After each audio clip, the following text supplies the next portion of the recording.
എല്ലാ കൂട്ടുകാർക്കും ശുഭദിനം നടന്നുകൊണ്ട് നമുക്ക് ബാലിന്റെയും ഗോമതിയുടെയും ഇന്നത്തെ നല്ലൊരു വിശേഷം കേട്ടാലോ. അതിനു മുമ്പായിട്ട് ആദ്യമായി കാണുന്നവരാണെങ്കിൽ ചാനൽ ഇഷ്ടപ്പെട്ട ഒന്ന് സബ്സ്ക്രൈബ് ചെയ്യാൻ മറക്കരുത്. വീഡിയോ ഇഷ്ടപ്പെടുവാണെങ്കിൽ ലൈക്ക് തരാനും മറക്കരുത് കേട്ടോ. അപ്പൊ നമുക്ക് നേരെ നമ്മുടെ വിശേഷത്തിലേക്ക് പോയാലോ. അങ്ങനെ ഇന്നത്തെ വിശേഷത്തില് ആകാശ് രവീന്ദ്രന്റെ അടുത്ത് ഐസിയിൽ ഇരിക്കുവാണ്. ഈ സമയത്ത് രവീന്ദ്രൻ പറഞ്ഞു, എനിക്ക് അപ്പടി തണുക്കുന്നുണ്ട് മോനെന്ന് പറയണ. ഇത് കേട്ടതും ആകാശ് പറഞ്ഞു, അച്ഛാ ഞാൻ എ സി അല്പം കുറച്ചിടാന്ന് പറയണ എന്നും പറഞ്ഞു പോയി എ സി അല്പം കുറച്ചിട്ടിട്ട് വന്നു. എന്നിട്ട് ചോദിച്ചു, ഇപ്പോഴെങ്ങനെയുണ്ടെന്ന് ചോദിക്കാം. കുഴപ്പമില്ല എന്ന് പറയണം. പിന്നീട് ആകാശ് രവീന്ദ്രന്റെ അടുത്തിരുന്നു. ആ മുഖത്തേക്ക് തന്നെ നോക്കണം. ആ സമയം രവീന്ദ്രന്റെ ആകാശന്റെ കണ്ണുകളിലേക്ക് തന്നെ നോക്കി. ആകാശ് ചെറുതായിട്ട് പുഞ്ചിരിച്ച് കാണിക്കുകയാണ്. പിന്നീട് പറഞ്ഞു, അച്ഛൻ പേടിക്കൊന്നും വേണ്ട കേട്ടോ, അച്ഛൻ ഒരു കുഴപ്പമില്ല, അച്ഛൻ കിടന്ന് ഉറങ്ങിക്കോളാൻ പറയാണ്. അങ്ങനെ രവീന്ദ്രൻ ധൈര്യത്തോടെ കിടന്ന് ഉറങ്ങുകയാണ്. തന്റെ അടുത്ത് ആകാശം ഉണ്ടല്ലോ എന്നൊരു ധൈര്യം രവീന്ദ്രന്റെ മനസ്സിലേക്ക് ആ സമയത്ത് ഉണ്ടായി. ഈ സമയം ഭയങ്കര കോലാഹലം നടക്കുകയാണ് ദേവമംഗലത്ത്. ശ്രീദേവിയുടെ നെക്ലേസിന്റെ പ്രശ്നം തന്നെയാണത്. പിന്നീട് ബാലൻ പറഞ്ഞു, എന്നാലും അതാരെടുക്കാനായിട്ടാ? അല്ല, ഈ കുടുംബത്തിൽ നിന്ന് അത് എങ്ങോട്ടും പോകാനായിട്ടാ? ഈ കുടുംബത്തിലേക്ക് വേറെ ആരും വന്ന് കയറിയിട്ടില്ലോ എന്ന് പറയണം. ഗോമതി പറഞ്ഞു, ബാലേട്ടാ അതിന് എല്ലാരും തിരക്കിലായിരുന്നല്ലോ, ട്രിപ്പ് പോകാനുള്ള തിരക്കിലായിരുന്നല്ലോ, ആരും അതൊന്നും ശ്രദ്ധിച്ചിട്ടും ഉണ്ടായിരിക്കില്ലെന്ന് പറയണം. ബാലൻ പറഞ്ഞു, എന്നും പറഞ്ഞിട്ട് അത് കാണാതിരുന്നിട്ട് കാര്യമില്ലല്ലോ, എവിടെയാണെങ്കിലും കണ്ടെത്തേണ്ടെന്ന് ചോദിക്കണം. ശ്രീദേവി പറഞ്ഞു, ഇങ്ങനെയെങ്കിലും അതൊന്ന് അന്വേഷിച്ച് കണ്ടെത്തി തരണം ബാലച്ചാന്ന് പറയണം. അപ്പോഴേക്കും മിത്ര പറഞ്ഞു, ഞങ്ങളിവിടെ അലമാരിയൊക്കെ നോക്കി, അലമാരിലൊന്നും കണ്ടില്ല എന്ന് പറയണം. ഗോമതി പറഞ്ഞു, അത് പിന്നെ എങ്ങോട്ട് പോവാനാ മോള്? ശരിക്കും ഓർത്തെ അവിടെ തന്നെയാണോ വെച്ചെന്ന്? ഞാൻ അവിടെ തന്നെ വെച്ചമ്മേ, എനിക്ക് നല്ല ഓർമ്മയുണ്ടെന്ന് പറയണം. പക്ഷെ അതെവിടെ പോയെന്ന് മാത്രം എനിക്ക് അറിയത്തില്ലാത്തോളെന്ന് പറയണം. അങ്ങനെ അവർ സംസാരിച്ചുകൊണ്ടിരിക്കുകയാണ്. ആ സമയത്താണ് ആര്യന്റെ വരവ്. ആര്യൻ അങ്ങോട്ടേക്ക് വന്നതും ഗോമതി എന്നിട്ട് ചോദിച്ചു, ആര്യ ഇതെന്താ നീ ഇത്ര ലേറ്റ് ആയെന്ന് ചോദിക്കും. ഇത് കേട്ടതും ആര്യൻ പറഞ്ഞു, അത് പിന്നെ കിച്ച തിരക്കുണ്ടായിരുന്ന അമ്മയെന്ന് പറയണം. അല്ല, നീ ഇവിടുത്തെ കാര്യങ്ങളൊക്കെ അറിഞ്ഞോ? ശ്രീദേവി നെക്ലേസ് കാണാൻ പോയത് അതറിഞ്ഞായിരുന്നു, മിത്ര എന്നെ വിളിച്ച് പറഞ്ഞായിരുന്നു പറയും. എന്നിട്ട് നീ എന്താടാ ഇത്ര സമയമായിട്ടും വരായിരുന്നേ? അന്ന് അത് അറിഞ്ഞപ്പോ നീ വീട്ടിലേക്ക് വരണ്ടായിരുന്നു ചോദിക്കും. അമ്മേ, ഞാൻ വന്നിട്ട് ഇവിടെ എന്ത് ചെയ്യാനാന്ന് ചോദിക്കുകയാണ്. നെക്ലേസ് കാണാതെ പോയിട്ടുണ്ടെങ്കിൽ അത് അന്വേഷിക്കണം, ഞാൻ വന്നിട്ട് ഇപ്പൊ എന്ത് ചെയ്യാനാ ചോദിക്കുക. അല്ല, നീ വന്നിട്ടുണ്ടെങ്കിൽ നിനക്കൂടെ കൂടിയും തരയോ എന്തെങ്കിലും ചെയ്യാറുന്നല്ലോ എന്ന് പറയും. ഒരു മാലയല്ലേ പോയത്, അല്ലാതെ ആരുടെയും ജീവനല്ലോ ഇത്ര മരണപ്രാളത്ത് ഓടി വരാനായിട്ട് എന്ന് പറയണം. പിന്നീട് മിത്രോട് പറഞ്ഞു, അതെ എനിക്ക് നന്നായിട്ട് വിശക്കുന്നുണ്ട്, നീ ആഹാരം എന്തെങ്കിലും എടുത്തു വെക്കാൻ പറയണം. ആ സമയം മിത്ര പറഞ്ഞു, ഈ മാല തെരഞ്ഞോണ്ടിടുന്നോണ്ട് ആ ഫുഡൊന്നും ഉണ്ടാക്കിയില്ല എന്ന് പറയണം. ഇത് ഏട്ടൻ പറഞ്ഞു, ഒരു കാര്യം ചെയ്യാം, എന്നാ നീ എനിക്ക് കുറച്ച് വെള്ളം എടുക്കാൻ പറയണം കുടിക്കാനായിട്ട്. അപ്പോഴേക്കും ബാലൻ അങ്ങോട്ട് എഴുന്നേറ്റു. ബാലൻ എഴുന്നേറ്റിട്ട് ചോദിച്ചു, അല്ല ഈ മാലയുടെ പ്രശ്നം നടക്കുമ്പോൾ നീ ഇവിടെ ഇല്ലായിരുന്നു ആര്യാന്ന് ചോദിക്കണം. ഇത് കേട്ടതോ ആര്യം പറഞ്ഞു, ഞാനുണ്ടായിരുന്നു പറയണേ. ഗോമതി പറഞ്ഞു, ആര്യം മാത്രമല്ല ഞാനും എല്ലാവരും ഉണ്ടായിരുന്നല്ലോ എന്ന് പറയണം. അല്ല, നീയും ആകാശും മീനാക്ഷിയും കൂടെ ഹോസ്പിറ്റലിലേക്ക് പോയില്ലെന്ന് ചോദിക്കാം. അതെ. പിന്നീട് ആര്യനോട് ചോദിച്ചു, അല്ല ഇവരൊക്കെ പോയി കഴിഞ്ഞതിന് ശേഷം പിന്നെ ആരോ ഉണ്ടായിരുന്നേ? ഞാനുണ്ടായിരുന്നു, ഏട്ടത്തി ഉണ്ടായിരുന്നു, പിന്നെ മിത്ര ഉണ്ടായിരുന്നു പറയാം. അപ്പൊ നിങ്ങൾ 3 പേരുമാണ് ഇവിടെ ഉണ്ടായിരുന്നല്ലേന്ന് ചോദിക്കാം. അതെ, ഞങ്ങൾ 3 പേരുമായിരുന്നു ഉണ്ടായിരുന്നെന്ന് പറയണം.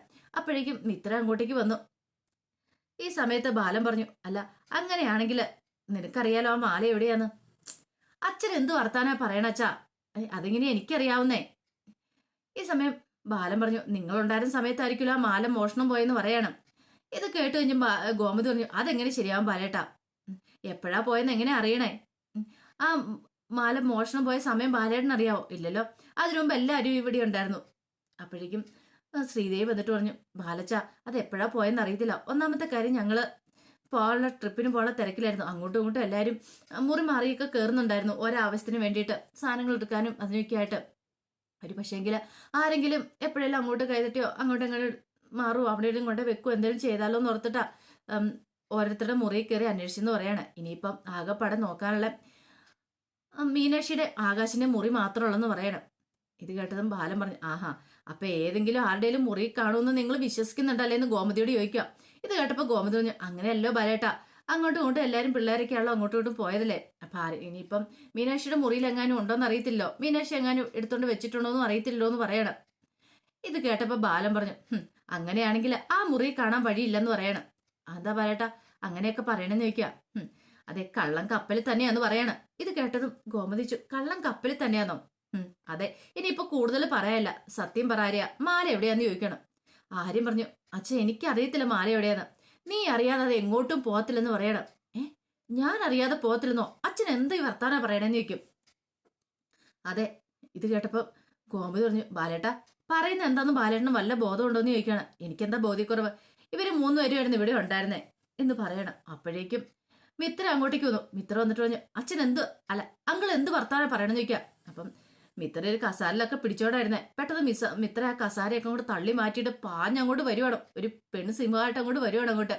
എന്നിട്ട് വന്നിട്ട് ചോദിച്ചു, അങ്കിൾ എന്തറിഞ്ഞിട്ടാ പറയണെന്ന് ചോദിക്കും. അതെ, മാല മോഷണം പോയത് എപ്പോഴാണെന്ന് കൃത്യമായിട്ട് അറിയില്ല. പക്ഷെ എങ്കിൽ ഇവിടെ ആരും മാത്രമല്ല ഉണ്ടായിരുന്നേ, ഞാനുണ്ടായിരുന്നു, ഇതേ ശ്രീദേവി ചേച്ചി ഉണ്ടായിരുന്നു, പിന്നെ ആരും ഉണ്ടായിരുന്നു. പിന്നെ ഇപ്പൊ എന്നാ ഞങ്ങൾ ആരെങ്കിലും ആയിക്കൂടെ, ഞങ്ങൾ മൂന്നുപേരെ സംശയിച്ചുകൂടെ എന്ന് ചോദിക്കുകയാണ്. ഇത് കേട്ടൻ ബാലൻ പറഞ്ഞു, ആരും ഒരാൾ ശ്രീദേവി അല്ലേ, ശ്രീദേവി അങ്ങനെ ചെയ്യേണ്ട ആവശ്യമില്ല, അവളുടെ സ്വന്തം മാല ഒളിപ്പിച്ചു വെക്കേണ്ട കാര്യം അവൾക്കില്ലോ എന്ന് പറയണം. അത് കേട്ടൻ മിത്ര പറഞ്ഞു, എങ്കിൽ പിന്നെ എന്നെ സംശയിച്ചുകൂടെ എന്ന് ചോദിക്കുക. ഞാനിവിടെ ഉണ്ടായിരുന്നല്ലോ. അത് നിന്നെ സംശയിക്കേണ്ട കാര്യം എനിക്കില്ല. കാരണം എന്താണെന്നറിയാവോ, ഈ സ്വർണത്തോടൊക്കെ താല്പര്യം കൂടുതലുള്ള ആള് ഇവിടെ വേറെയുണ്ട്, അതറിയാലോ. ഇനി ഞാൻ കൂടുതൽ പറയണമെന്ന് വെക്കും. നിന്റെ 101 പവൻ സ്വർണ്ണം എന്തിയെന്ന് ചോദിക്കുകയാണ്. ഇത് കേട്ടത് മിത്രയൊന്നും മിണ്ടിയില്ല. എന്തായാലും പറയാൻ പറ്റുന്ന കാര്യമാണോ? ഗോമതി പറഞ്ഞു, ബാലേട്ട വെറുതെ കിടന്ന് കളിക്കില്ല കിട്ടോ എന്ന് പറയാണ്. അങ്ങനെ ആരും ഒരിക്കലും ചെയ്യത്തില്ല എന്ന് പറയണം. ഇത് കേട്ടതും ആര്യം പറഞ്ഞു, അച്ഛാ എനിക്ക് എന്താണോ അത് എടുക്കേണ്ട കാര്യമില്ല, ഞാനത് എടുത്തിട്ടുമില്ല, കണ്ടിട്ടും കൂടി ഇല്ല എന്ന് പറയണം. പിന്നെ എടുത്തിട്ടില്ല പോലും. അപ്പോഴേക്കും ആനന്ദ് വന്നിട്ട് പറഞ്ഞു, അച്ഛൻ എന്തൊക്കെയാ പറയണേ, അങ്ങനെയൊന്നും പറയില്ലെന്ന് പറയണം. അവൻ അങ്ങനെയൊന്നും എടുക്കില്ല, അങ്ങനെ എടുക്കുന്ന ആളുമല്ലെന്ന് പറയണം. ശ്രീദേവി വന്നിട്ട് പറഞ്ഞു, ബാലച്ച ഞാനങ്ങനെ ആരെയും കുറ്റക്കാരാക്കാനായിട്ട് പറഞ്ഞല്ല, എനിക്ക് ആ നെക്ലേസ് കിട്ടിയാൽ മാത്രം മതി. അതിന് ഇവരാരും എടുക്കുന്നതിന് ഒരിക്കലും പറയത്തില്ല, ഇവരാരും അങ്ങനെ ചെയ്യുന്നവരുമല്ല, വെറുതെ ഇവരെ ആരെയും തെറ്റിദ്ധരിക്കേണ്ടതെന്ന് പറയണം. ശ്രീദേവിക്ക് അറിയത്തില്ലാഞ്ഞിട്ട് അവിടുത്തെ കാര്യങ്ങളൊക്കെ. അങ്ങനെ ഒരു സംഭവം മോഷണം പോയിട്ടുണ്ടെങ്കിൽ അല്ലെ കാണാതെ പോയിട്ടുണ്ടെങ്കിൽ അതിന് ഒരാളെ മാത്രം പ്രതിയാക്കി ചേർക്കാനായിട്ട് പറ്റത്തുള്ളൂ എന്ന് പറയണം. ഇവന്റെ സ്വഭാവവും കയ്യിലിരിപ്പ് അത്ര നല്ലതായതുകൊണ്ടാ എന്ന് പറയണം. ആരിനാണ് ആകെപ്പാടെ കട്ട കയ്പായിപ്പോയി, ദേഷ്യവും സങ്കടമൊക്കെ ആയവന് എന്ത് ചെയ്യണം എന്നറിയത്തില്ല. അപ്പോഴേക്കും മിത്ര പറഞ്ഞു, ഓഹോ അങ്ങനെയാണല്ലേ, അന്ന് അങ്ങളൊരു കാര്യം കേട്ടോ, ദേ ആരൊക്കെ എന്തൊക്കെ ചെയ്യുന്ന പറഞ്ഞാലും എന്റെ ആരിന് അങ്ങനെ ചെയ്യില്ലെന്ന് എനിക്ക് 100-150% ഉറപ്പുണ്ട്. അങ്ങനെയാണെങ്കിൽ ഇനിയിപ്പം 15 പവന്റെ സ്വർണ്ണം അല്ലേ വേണ്ട, എന്ത് ചെയ്യണമെന്ന് എനിക്കറിയാം എന്ന് പറഞ്ഞ് മുറിയിലേക്ക് അങ്ങോട്ട് കയറി പോവാണ്. ആ സമയം ഗോമതി പറഞ്ഞു, എന്താ ബാലേട്ടൻ എന്താ ഇങ്ങനെയൊക്കെയെന്ന് ചോദിക്കുകയാണ്. സ്വന്തം മോനാന്നുള്ള ചിന്തയൊന്നും ഇല്ലേ, ആരിന്റെ മേലെ കുറ്റം കെട്ടിവെക്കുന്നത്. ഈ സമയം ബാലൻ പറഞ്ഞു, ഇപ്പോഴാണെ കുഴപ്പമില്ല, ഇനിയിപ്പോൾ അധികം പ്രശ്നം ഉണ്ടാക്കാതെ കേസ് ഇവിടെ കൊണ്ട് നമുക്ക് അവസാനിപ്പിക്കാം, അല്ലെങ്കിൽ ഇത് ഇവിടെ കൊണ്ടൊന്നും തീരത്തില്ല. അതുകൊണ്ട് ആരിനോട് പറയുന്നേ, അവൻ എടുത്തിട്ടുണ്ടെങ്കിൽ കയ്യോടെ സാധനം കൂടെ വെക്കാൻ. ഇത് കേട്ടപ്പോൾ ആരിന് അടിമുടി പറഞ്ഞു കയറി. ആര്യം പറഞ്ഞു, അച്ഛാ അങ്ങനെ ചെയ്യേണ്ട കാര്യമൊന്നും എനിക്കില്ല എന്ന് പറയണം. അപ്പോഴേക്കും മിത്ര അങ്ങോട്ടേക്ക് വന്നു. മിത്ര അങ്ങോട്ട് വന്നിട്ട് തന്റെ ആഭരണപ്പെട്ടി അങ്ങ് തുറന്നിട്ട് അതും കൂടെ വെച്ചു. പിന്നീട് ശ്രീദേവിയുടെ അടുത്ത് എന്നിട്ട് പറഞ്ഞു, ദേ ശ്രീദേവിച്ചിക്ക് ഇഷ്ടമുള്ള എന്താന്ന് വെച്ച് എടുത്തോ, 15 പവനോ എത്രയാന്ന് വെച്ച് എടുത്തോളാൻ പറയണം. പക്ഷേങ്കിൽ എന്റെ ആഹാരിനെ കുറ്റക്കാരനാക്കാനായിട്ട് ഞാൻ സമ്മതിക്കില്ല എന്ന് പറയണം. ആരും പോലും ഒരു നിമിഷം ഞെട്ടിപ്പോയി. ബാലനൊക്കെ ഇങ്ങനെ ഞെട്ടിത്തെരിച്ചിരിക്കുവാണ്. പിന്നീട് ബാലിന്റെ അടുത്ത് എന്നിട്ട് പറഞ്ഞു, അങ്കളെ ഇത് കണ്ടോ, ഇത്ര സ്വർണം മുറിയിലുണ്ട്, പക്ഷെ ഇന്ന് വരെ ആരിനെ അതിനകത്തൊന്നും ഒന്നും എടുത്തിട്ടില്ല. ആരിന് പൈസയ്ക്ക് ആവശ്യമോ അങ്ങനെ എന്തെങ്കിലുമൊക്കെ വരുവാണെങ്കിൽ ആരിന് ആദ്യം മുറിയിലിരിക്കുന്ന ഭാര്യയായി എന്റെ സ്വർണ്ണമായിരുന്നു എടുക്കേണ്ടിരുന്നത്. ആരിന് അതിന്റെ ആവശ്യം വന്നിട്ടില്ല. ആരിന് അങ്ങനെ എടുക്കുന്ന ഒരാളുമല്ല. അതുകൊണ്ട് അങ്കിൾ വെറുതെ എന്റെ ഭർത്താവിനെ തെറ്റിദ്ധരിക്കേണ്ട കാര്യമില്ലെന്ന് പറയണം. മേലാല് ഇങ്ങനൊരു വർത്താനം ഉണ്ടാവില്ലെന്ന് പറയാം. ഇത് കേട്ട് കഴിഞ്ഞപ്പോഴത്തേനും ആര്യം വന്നിട്ട്, നീ ആരോടാ സംസാരിക്കണം എന്ന് അറിയാവുന്ന ചോദിക്കും. അതെ, ഞാൻ അങ്കിളിനോട് തന്നെ സംസാരിക്കുന്നേ, എന്റെ ഭർത്താവിന് വേണ്ടിയാ സംസാരിക്കുന്നേ, എന്റെ ഭർത്താവിന് വേണ്ടി ഞാൻ അല്ലാതെ വേറെ ആരും സംസാരിക്കണമെന്ന് ചോദിക്കും. ഇത് കേട്ടപ്പോൾ ആര്യനോട്, വേണ്ട നീ അച്ഛനോടൊന്നും പറയണ്ടെന്ന് പറയണം. അതെ, ആരിന് വേണ്ടി ഞാൻ സംസാരിക്കും, ആരിന് വേണ്ടി ആരിന് സംസാരിക്കാൻ പറ്റില്ലോ, ഞാനെങ്കിലും സംസാരിക്കണ്ടെന്ന് ചോദിക്കുകയാണ്. ആ സമയത്ത് ഗോമതി പറഞ്ഞു, വേണ്ട മോളെ, ഇതിന്റെ ഒന്നും ആവശ്യമില്ല എന്ന് പറയാണ്. ഈ സമയത്ത് ശ്രീദേവി പറഞ്ഞു, അതെ ഞാനിങ്ങനെയൊന്നും പ്രതീക്ഷിച്ചിട്ടൊന്നും ഇല്ല കേട്ടോ, എനിക്ക് ഈ സ്വർണത്തിന്റെ ആവശ്യമൊന്നും ഇല്ല. മിത്ര ഒരു കാര്യം ചെയ്യുക, ഈ സ്വർണം കൊണ്ടേ മുറി വെക്കാൻ പറയണം. വെറുതെ എന്തിനാ നമ്മളായിട്ടൊരു പ്രശ്നം ഉണ്ടാക്കുന്നത്, കുടുംബത്തിൽ കലഹം ഉണ്ടാക്കുന്നത്. ഒരിക്കലും അങ്ങനെ പ്രശ്നം ഉണ്ടാക്കാൻ വേണ്ടി ഞാൻ മനഃപൂർവ്വം ക്രിയേറ്റ് ചെയ്ത കഥയൊന്നും അല്ലത്. കാണാതെ പോയെന്ന് പറഞ്ഞാൽ കാണാതെ പോയത് തന്നെയാ. പക്ഷേ എങ്കിൽ എനിക്ക് ഈ സ്വർണത്തിന്റെ ആവശ്യമൊന്നും ഇല്ല, എനിക്ക് അത് കിട്ടാത്തതിന്റെ വിഷമം കൊണ്ട് ഞാൻ അപ്പോഴങ്ങനെ പറഞ്ഞു പോയതാ. നിങ്ങളെ ആരും ഒരിക്കലും ഞാൻ സംശയത്തിന്റെ കണ്ണോടെ നോക്കിയിട്ട് പോലും ഇല്ല എന്ന് പറയണം. ഇത് കേട്ടപ്പോൾ ബാലിന്റെ മുഖമൊക്കെ അവിടെ കുനിഞ്ഞു. പിന്നീട് ബാലിനൊന്നും വിടാതെ അങ്ങോട്ട് കയറി പോവാണ്. ഈ സമയത്ത് ഹോസ്പിറ്റലിൽ മീനാക്ഷി അടുത്തേക്ക് ആകാശം വന്നു. ആകാശം വന്നിട്ട് ഒരു ഗ്ലാസ് ചായയൊക്കെ മീനാക്ഷിക്ക് കൊണ്ട് കൊടുക്കണം. മീനാക്ഷി ചായ കുടിച്ചിരുന്ന സമയത്ത് ആകാശിന്റെ മുഖത്തേക്ക് ഇങ്ങനെ നോക്കി. പെട്ടെന്ന് ആകാശം ചോദിച്ചു, എന്താ മുഖത്ത് ഭയങ്കര സന്തോഷം, ഒരു കള്ളച്ചിരിയൊക്കെ ഉണ്ടല്ലോ, എന്താ കാര്യം, നീ എന്തിനാ എന്നെ ഇങ്ങനെ നോക്കണമെന്ന് ചോദിക്കും. എന്താ എനിക്ക് നോക്കിക്കൂടെന്ന് ചോദിക്കാം. അല്ല നോക്കുന്നതിന് കുഴപ്പമില്ല, ഒരു പ്രത്യേക നോട്ടം. അതെ, ഇന്ന് കുറച്ച് സ്പെഷ്യൽ ആയിട്ടുള്ള നോട്ടമാന്ന് പറയണം. അതിന് കാരണം എന്താന്ന് ഞാൻ ചോദിച്ചേ. കാരണം എന്താന്ന് ചോദിച്ചാൽ ഇന്ന് എനിക്ക് സന്തോഷമുള്ള ദിവസമാന്ന് പറയണം. സന്തോഷമുള്ള ദിവസമോ? ഇടി നിന്റെ അച്ഛൻ ICU കിടക്കണേ, എന്നിട്ട് നിനക്ക് സന്തോഷം? അതല്ല ആകാശേ, അച്ഛൻ ICU തന്നെയാണ്. പക്ഷേ എങ്കിൽ എത്ര മാസത്തിന് ശേഷം അച്ഛനോട് നേരമണോ സംസാരിക്കുന്നേ? കുറെ സമയം സംസാരിച്ചു, എനിക്ക് സന്തോഷമായി. ഒരു പക്ഷേങ്കില് അച്ഛനൊരു തിരിച്ചറിവ് ഉണ്ടാവാനായിട്ട് ഇങ്ങനൊരു ഇത് വേണ്ടി വന്നല്ലേന്ന് ചോദിക്കുകയാണ്. ഇത് കേട്ടപ്പോൾ ആകാശ് പറഞ്ഞു, അല്ല അച്ഛനെയും തെറ്റ് പറഞ്ഞിട്ട് കാര്യമില്ലല്ലോ. അച്ഛന്റെ സ്ഥാനത്ത് ആരാണെങ്കിലും ഇങ്ങനെയൊക്കെയല്ലേ ചെയ്യുള്ളൂ. ഞാൻ നിന്നെ സ്നേഹിച്ചിട്ട് വിളിച്ചിറക്കൊണ്ട് വന്നതല്ലേ, ഒരച്ഛനെ സഹിക്കാൻ പറ്റുന്ന കാര്യമല്ല. അപ്പൊ അതിൻ്റെതായ ഒരു ബുദ്ധിമുട്ട് പ്രകടിപ്പിച്ചെന്ന് അച്ഛനുള്ളൂ. അതിന് അച്ഛനെ ഇത്ര നീ ഇതാക്കി പറയേണ്ട കാര്യമില്ലെന്ന് പറയാം. ഇത് കേട്ടതും മീനാക്ഷി പറഞ്ഞു, അത് ശരിയാ ആകാശേ, പക്ഷെ എന്റെ മനസ്സിൽ എത്രമാത്രം വേദന ഉണ്ടായിരുന്നറിയാവോ അച്ഛനൊന്നും മിണ്ടായിരുന്നു കഴിഞ്ഞപ്പോഴത്തേനും. പക്ഷെ ഞാൻ ആരോടും അത് പറയുന്നില്ലായിരുന്നുണ്ടായിരുന്നുള്ളൂ.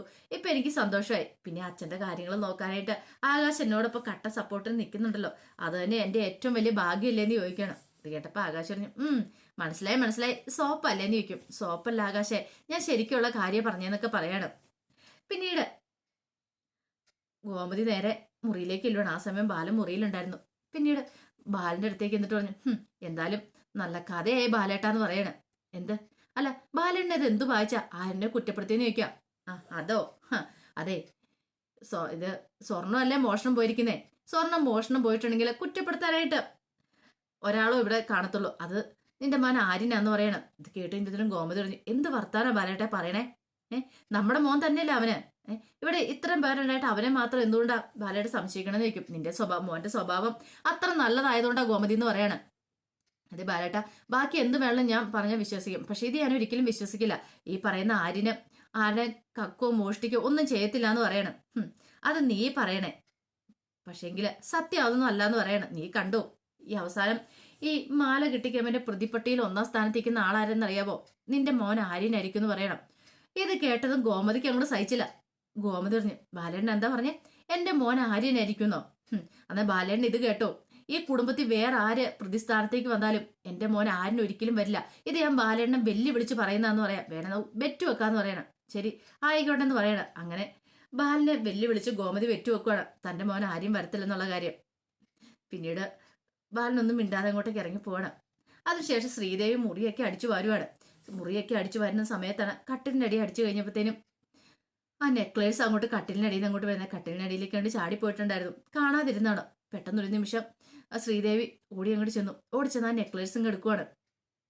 അയ്യോ, ഇത് തന്റെ നെക്ലേസ് അല്ലേ കാണാതെ പോയത്? അമ്മയെന്ന് വിളിച്ച് ഓടി നേരെ മുറിയിലേക്ക് ചെല്ലുവാണ്. ചെന്ന് കഴിഞ്ഞപ്പോൾ ഗോമതി എന്താ മോളേന്ന് ചോദിക്കണം. ഇതേ നെക്ലേസ് കിട്ടിയമ്മയെന്ന് പറയണേ. നെക്ലേസ് കിട്ടിയോ? അത് കിട്ടിയെന്ന് പറയണേ. ഗോമതി മേടിച്ച് നോക്കി, സന്തോഷമായി. അപ്പൊ ബാലനും അവരെല്ലാരും കൂടെ അങ്ങോട്ടേക്ക് വരുവാണ്. ഇത് മാല കിട്ടിയെന്ന് അറിഞ്ഞു കഴിഞ്ഞപ്പോഴത്തേനും മിത്രയ്ക്കും ആരിനും എല്ലാവർക്കും സന്തോഷമായി. ഈ സമയം ഗോമതി ചോദിച്ചു, എങ്ങനെയുണ്ട് ബാലേട്ടാ ഞാൻ പറഞ്ഞേ എന്ന് ചോദിക്കണം. ബെറ്റ് എങ്ങനെയുണ്ടെന്ന് ചോദിക്കണം. ബെറ്റിൽ ആരെ വിജയിച്ചതെന്ന് ചോദിക്കാം. അപ്പോഴേക്കും ശ്രീദേവി ചോദിച്ചു, അല്ല അമ്മ ബെറ്റ് വെച്ചെന്നോ? അതെ മോളെ, ആരും പ്രതിപ്പെട്ടേ വരുമെന്ന് ബാലേട്ടൻ പറഞ്ഞു. പക്ഷെ ഞാൻ ബാലേട്ടനോട് പറഞ്ഞു, ഒരിക്കലും ബാലേട്ടൻ അങ്ങനെ ആരും അങ്ങനെ പ്രതിപ്പെട്ടേ വരുമെന്നുള്ള കാര്യം എനിക്കറിയാലോ, എന്റെ മകനെ കുറിച്ചുള്ള കാര്യങ്ങളൊക്കെ. ഇതേടെ ബാലൻ പറഞ്ഞു, പിന്നെ ഇത്ര സമയം കാണാതായ നെക്ലേസ് ഇത്ര പെട്ടെന്ന് എവിടുന്ന കിട്ടിയെന്ന് ചോദിക്കുക. അതാരെങ്കിലും മുറിയെ കൊണ്ടേ ഇട്ടതാണോ? കാരണം ബാല്യ വീണ്ടും അങ്ങ് സംശയം തീരുന്നില്ല. ആരിനെങ്കിലും കൊണ്ടേ ഇട്ടതാണെന്നൊരു സംശയമാണ് ബാലിന്റെ ഉള്ളിലുണ്ടായിരുന്നത്.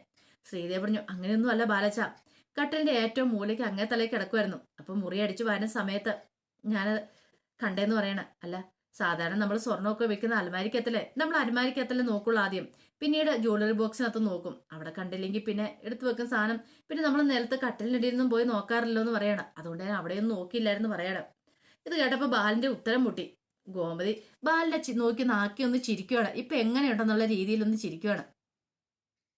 അങ്ങനെയാണ് സംസാരിച്ചുകൊണ്ടിരിക്കുന്ന സമയത്താണ് ആകാശം അവരും കൂടെ അങ്ങോട്ട് വരുന്നത്. അപ്പം ഈ സമയത്ത് ഇത്ര സമയമായിട്ടും ഗോമതി അവരോട് കാര്യങ്ങളൊന്നും പറഞ്ഞിട്ടുണ്ടായിരുന്നില്ല, രവീന്ദ്രനെ കുറിച്ചുള്ള കാര്യങ്ങളൊക്കെ. രവീന്ദ്രൻ എന്താ സംഭവിച്ചെന്നുള്ള വീട്ടിലേക്ക് വന്ന സമയത്ത് മാലയുടെ കാര്യങ്ങളൊക്കെ ആയിരുന്നല്ലോ, അതുകൊണ്ട് അതൊന്നും പറയാൻ പറ്റിയിട്ടുണ്ടായിരുന്നില്ല. പിന്നീട് ഗോമതി ആ കാര്യങ്ങൾ പറഞ്ഞായിരുന്നു. മീനാക്ഷിയുടെ അച്ഛന് ഇച്ചിരി ക്രിട്ടിക്കൽ സ്റ്റേജാണ്, അവസ്ഥകൾ ഇങ്ങനെയൊക്കെയാണ്, സർജറി വേണമെന്നാ പറഞ്ഞെന്നൊക്കെ.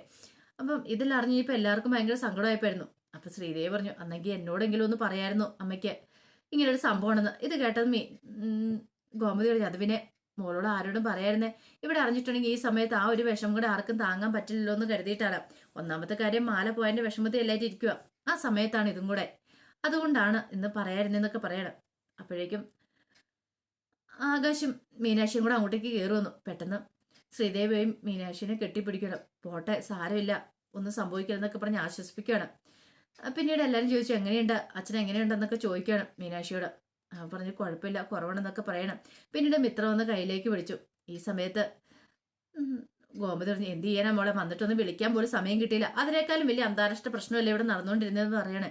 എന്ത് പ്രശ്നം? പിന്നീട് മാല കാണാതെ പോയ കാര്യങ്ങളൊക്കെ പറയണം. ശ്രീദേവി പറഞ്ഞു, അയ്യോ മനഃപൂർവ്വം ഞാൻ ആരെയും കുറ്റക്കാരാക്കാൻ വേണ്ടിയിട്ട് പറഞ്ഞൊന്നും അല്ല കേട്ടോ, സത്യമായിട്ടുള്ള കാര്യമാണ്. ഈ മാല മോഷണം പോയത് തന്നെയായിരുന്നു, അവസാനം കിട്ടുകയും ചെയ്യുമെന്ന് പറയാണ്.